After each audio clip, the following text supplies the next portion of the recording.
Noong dalaga pa ako, ang timbang ko ay palaging nasa 50 hanggang 55 kilos lang. Pero simula nang makilala ko ang asawa ko, unti-unting nadagdagan ang timbang ko, at para sa akin, isa tong senyales ng isang masayang relasyon. Hayaan niyong ikwento ko kung bakit. Bago ko pa siya makilala, nasa isang relasyon ako noon, halos 3 taon din kaming magkasama. Pero ang totoo, hindi naging madali yung relasyon na yon. Lagi niyang sinasabi na ayaw niya sa mga chubby o matataba, dahil doon, natakot akong tumaba. Nagkaroon ako ng mindset na kailangan kong bantayan ang bawat kain ko. Minsan nga, pinipigilan ko ang sarili kong kumain kahit gutom na ako, dahil lang sa takot na baka iwan niya ako. Ngayon, ibang-iba na ang mundo ko. Sa piling ng asawa ko, araw-araw niya akong pinapaalalahanan na maganda ako.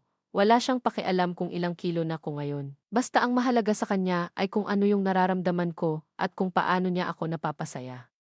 Dito ko napagtanto, ang tunay na pagmamahal, hindi lang base sa itsura. Ang tunay na pagmamahal, tanggap ka kahit anong laki o liit mo. Hindi mo kailangang gutumin ang sarili mo o baguhin ang sarili mo para lang mahalin.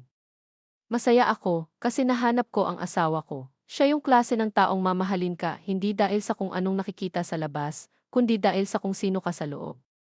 Sana, lahat tayo makahanap ng ganong klaseng pag-ibig, yung tatanggap sa atin ng buo. Walang kondisyon at walang pag-aalinlangan.